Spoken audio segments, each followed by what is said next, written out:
इसके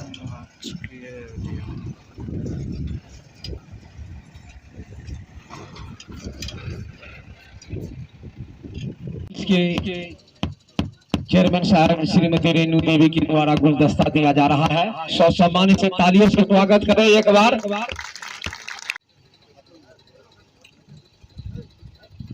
स्थानीय प्रिय भाई बंधुओं और बहनों, ये कार्यक्रम लोक सुनवाई Mrs audio construction and company limited के द्वारा एक सैंड माइंस प्रोजेक्ट का प्रस्ताव किया गया है। इस मेंटल क्लियरेंस की आवश्यकता है, उसी के आलोक में ये लोक सुनवाई आयोजित की गई है। ये लोक सुनवाई इन्वायरमेंट इम्पैक्ट असेसमेंट अधिसूचना 2006 के आलोक में जिला पदाधिकारी के अध्यक्षता या उनके द्वारा नामित पदाधिकारी अपर समर्था से अधिक के पदाधिकारी के नामित होने के बाद ही इनकी अध्यक्षता में ये कार्यक्रम किया जाएगा। तो इस कार्यक्रम की अध्यक्षता इस जिला के अपर समर्था महोदय श्री सुधांशु शेखर साहब कर रहे हैं।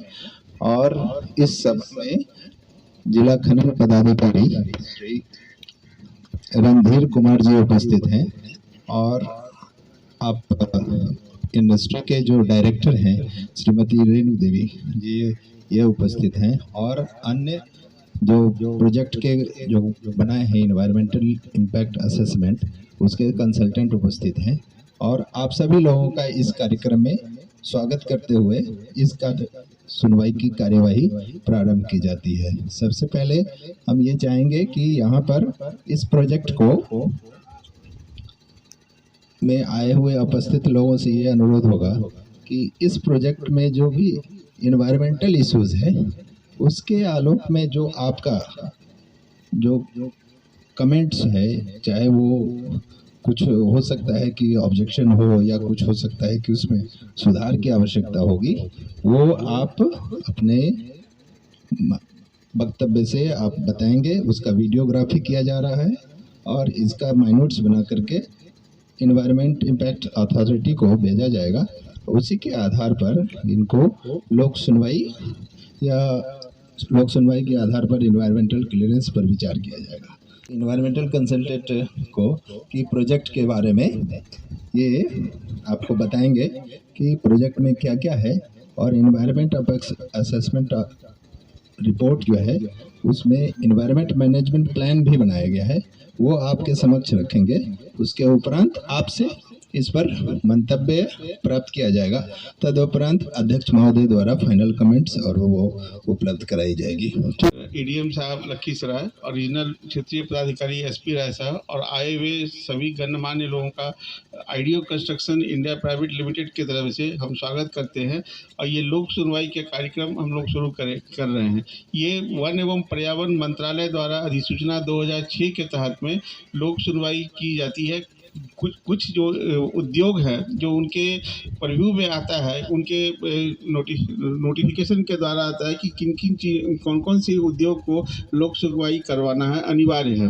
इसमें आम जनताओं का जो विचारधारा और पर्यावरण दृष्टिकोण से क्या व्यवस्था किया गया है और किसी भी प्रकार का कोई प्रदूषण ये नहीं फैलाएं जब अपना उद्योग या माइन चलाते हैं, उसके संदर्भ में क्या क्या व्यवस्था करेंगे, इसकी जानकारी आप लोगों को दी जा रही है इस विषय पर। तो ये जो है परियोजना बिशनपुर पीरी बाजार सुजगड़ा जिला लखीसराय के अंतर्गत पड़ता है। इसका कि जो पूरा हेक्टेयर जो इनका माइनिंग लीज है वो 19.8 हेक्टेयर है, मतलब 48.9 एकड़ में इनको लीज मिला है। यह लीज 30 साल के लिए मिला है, जो 2001 में मिला है और 2031 तक ये लीज जो है मान्य है। इसके तहत में ये जो है खनन करेंगे। तो अभी जो इनका इस साल से जो शुरू है, जो माइनिंग प्लान जो अप्रूव हुआ है वो करीब 5,02,000 5,02,968 टन वार्षिक इनका रहेगा क्षमता, जो इतना माइंस वो करेंगे इसमें अभी एक साल में। तो करीबन जो है अगर देखा जाए तो लगभग 1,600 के आसपास में पर हर महीने इनका जो लीज खनन का काम चलेगा। ये जो है ये मेटेरिकल इंडस्ट्री के माइनिंग के तहत में आता है। तो इनका जो है जगह जो है आपका भीम बांध वाइल्ड लाइफ सेंचुरी से 6 किलोमीटर दूर है। अगर ये नज़दीक होता है तो फिर ये केंद्र सरकार में इसकी हेयरिंग होती। इस तरह से ये इनका कुल लागत जो है करीब 3.5 करोड़ का है, जिसमें कि 3.5 से 4 लाख रुपया यहाँ के लोग आम जनता के जो भी जरूरत होगा उसके तहत में ये काम पता लगाएंगे पैसा, और उनकी व्यवस्था करेंगे। जो भी चीज़ों का यहाँ पे ज़रूरत पड़ेगा लोगों के लिए ये करने जा रहे हैं। इनके ये जो माइन है वो ओपन करेंगे, खुले में करना है इनको, और इनके द्वारा जो भी व्यवस्था करेंगे जैसे वायु प्रदूषण के लिए ये जल का छिड़काव करेंगे चारों तरफ, ताकि जल जो भी धूल है वो धूल के चारों कहीं भी जो है जल फैले नहीं पर्यावरण के में या दूर तक नहीं जाए, उसकी व्यवस्था करने के लिए इनको समुचित जल छिड़काव का रखना होगा। साथ में जितना जो इनका माइनिंग एरिया है करीबन 48.9 एकड़, उसकी में 30% जगह पे ये हरित पट्टी करेंगे, चारों तरफ पेड़ पौधा लगाने का भी व्यवस्था रखेंगे कि अगर धूल कण जो भी अगर निकलता है तो उसको समुचित व्यवस्था करना है कि ताकि आगे ये गांव में न फैले 10 किलोमीटर के रेडियस में, और इसमें कोई तरह का किसी को कोई आपत्ति नहीं हो। पानी का जहाँ तक संबंध है तो इनके माइंस में पानी निकालने के दरमियान पानी का खर्चा नहीं है, केवल जो एम्प्लॉय जो वर्कर यहाँ पे काम करेगा उसको पीने के लिए ये सब चीज़ की व्यवस्था करनी होगी। और कोई भी पानी जो है अभी जो है माइंस जब चलाएंगे खनन करेंगे तो कोई भी पानी किसी भी जगह या खेत में ये नहीं बाहर वही साफ करेंगे।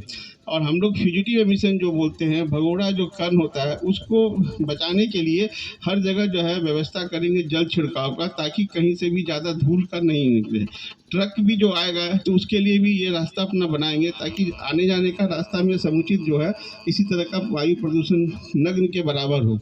इसके लिए ये जो अभी केंद्र प्रदूषण नियंत्रण परिषद का एक गाइडलाइंस भी है, नियम भी है कि इनको एक लगाना पड़ेगा मशीन, जिसमें कि धूल कण कितना निकल रहा है उसका भी मेजरमेंट करके नापना है, और इसको प्रदूषण विभाग जो है बिहार राज्य प्रदूषण विभाग और केंद्र प्रदूषण विभाग के साथ में इसको जुड़ाव करना होगा कि ताकि धूल कण की मात्रा ज़्यादा नहीं हो। इसको ध्यान में देखते हुए ही ये जो है अपना माइनिंग का काम करेंगे। हम लोगों ने यहाँ पे करीब 10 किलोमीटर के परिधि में कुछ जगहों पे हम लोगों ने नापा है, जैसे कि सुजगड़ा, अभयपुर, कजरा, किरणपुर, ये सब जगहों पे हमने देखा है कि कितना अभी का वातावरण में कितना धूल कण है, और जब ये चलाएंगे माइन जब करेंगे तो कितना धूल बढ़ सकता है या कितना होना चाहिए। तो जैसे अभी हम लोगों ने देखा है कि PM10 जो PM 2.5 जिसको बोलते हैं हम लोग, जो कण हम लोग इनहेल करते हैं अंदर सांस आ जाता है, उसका जो है कम से अभी जो है यहाँ पे परियोजना स्थल पे अधिकतम है 32.1 और न्यूनतम है 21.6। कुल मिला के अभी जो यहाँ का जो वातावरण है वो प्रदूषित रहित है, और ये अभी उसके अनुसार है। तो इनको भी ये ध्यान में रखना होगा जब माइंस चलेगा, और जैसे केंद्र सरकार का नियम है कि 50 से ज़्यादा नहीं होना चाहिए, 100 से कम होना चाहिए, उसके अंतर्गत ही इनको रखना है कि ताकि आगे वाले समय में किसी भी मजदूर या कर्मचारी को कोई तरह की बीमारी या किसी तरह का नहीं हो इनके एक्टिविटी से। इसके लिए भी बीच बीच में साल में एक बार ये हेल्थ चेकअप जो होता है सबके वो जांच कराने का प्रावधान रखेंगे, जो इनके प्लान में है, इस प्रोजेक्ट के अंदर में दिया गया है। इस तरह से पानी का भी हम लोगों ने 8 जगहों पे नमूना लिया है, जो हम लोगों ने देखा है कि जैसे वहाँ का आर्द्रता जैसे है कि 200 से 200-250 के बीच में है, जो पानी पीने योग्य है। तो कुल मिला के उस एरिया में जो हम लोगों ने जहाँ जहाँ से पानी का नमूना लिया है वो अच्छा है और पीने योग्य है। इस चीज़ का भी ये जब ध्यान रखेंगे कि जब हम माइनिंग करें तो कोई तरह का ऐसा पानी प्रदूषित नहीं फैलाएं जिससे कि अगल बगल के गांव का या कुआं का या जो बोरिंग होता है नल का पानी खराब हो।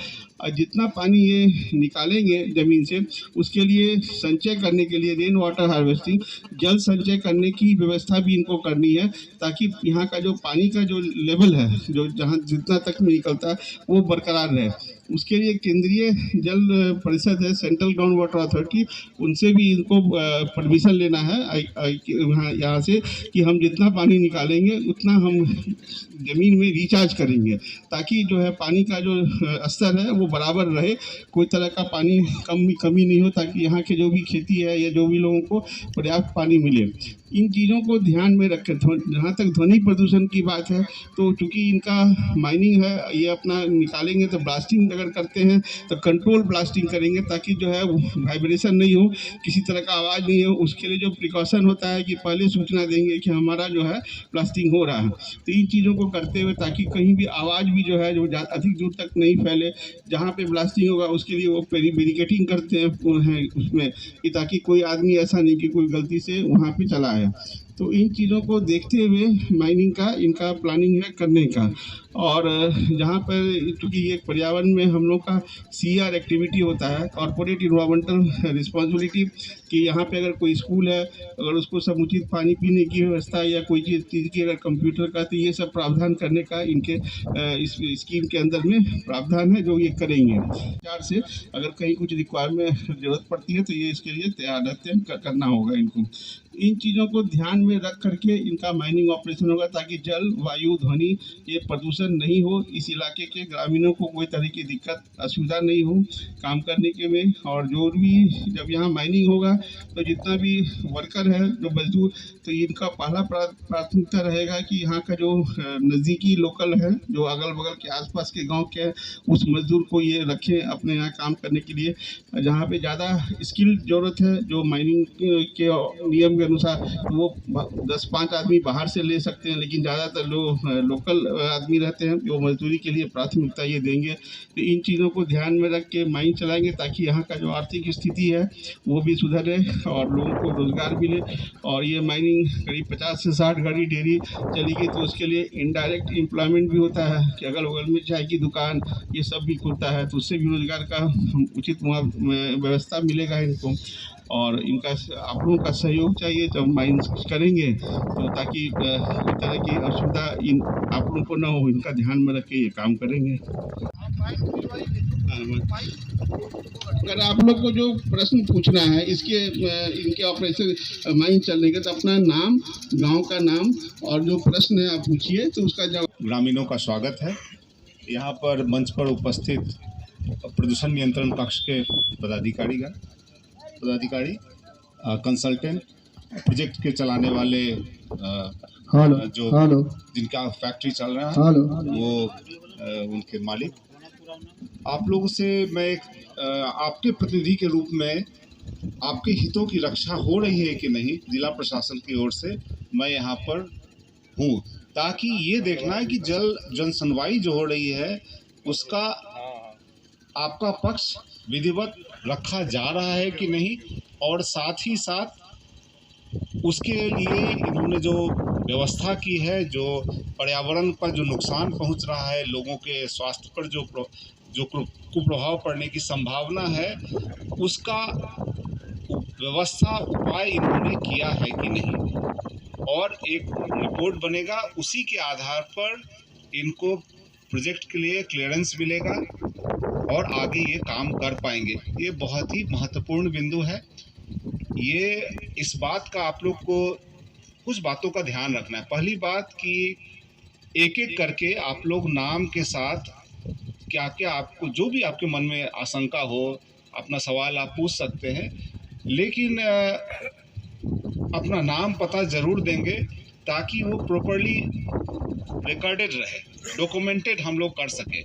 दूसरी बात, जब ये प्रोजेक्ट क्लियरेंस हो जाता है, उसके बाद की भी बात में आप लोग को एक चीज़, इसमें ऐसा है कि यदि आप इनका लाभ है तो आपका भी लाभ है। हम चूँकि बिहार में, मैं इसलिए बोल रहा हूँ कि जहाँ भी जिस जिले में मैं गया हूँ, तो यहाँ पर एक हम लोग की प्रवृत्ति होती है कि अवरोध पैदा करें। यदि अवरोध करेंगे तो नुकसान इनका तो होगा ही होगा, आपका भी होगा, हमारा भी होगा, राज्य का भी होगा, लेकिन एक संतुलन बना के रखना है। मैं ये नहीं कर रहा हूँ कि यदि नुकसान हो रहा है तो आप इनको, लेकिन अनावश्यक परेशानी न करेंगे मैं आपको, क्योंकि यदि बिहार ऐसे ही बहुत औद्योगिकरण में बहुत पिछड़ा हुआ है इंडस्ट्रियलाइजेशन में। तो यदि होता है तो इस बात का ध्यान रखेंगे। और साथ हम एक सिचुएशन ऐसा हो सकता है, विन विन सिचुएशन, जिसमें आप भी जीते, ये भी जीते। नुकसान हो तो दोनों का नुकसान होगा। यदि कुछ आहत होगा, कोई चीज़ रुकेगा, तो इस चीज़ का ध्यान रखेंगे। तो अभी मैं इस बात को यहीं पर अभी अपनी वाणी को विराम देता हूं, ताकि जो मुख्य बिंदु है कि आपकी बातें सुनी जा रही हैं कि नहीं, मैं ये देखने के लिए आ रहा हूं। और साथ साथ ये उसका निराकरण के लिए क्या प्रबंध करने का वायदा कर रहे हैं, उसके बारे में ये अपनी बात बोलेंगे। आप लोग को ये देखना है कि जो ये वायदा कर रहे हैं कि हम ये करेंगे, वो कर उसको अमली जामा पहना रहे हैं कि नहीं, ये बात देखते रहेंगे। और यदि कुछ कठिनाई होती है तो ये जिला प्रशासन के नज़र में आप लोग ज़रूर लाएंगे।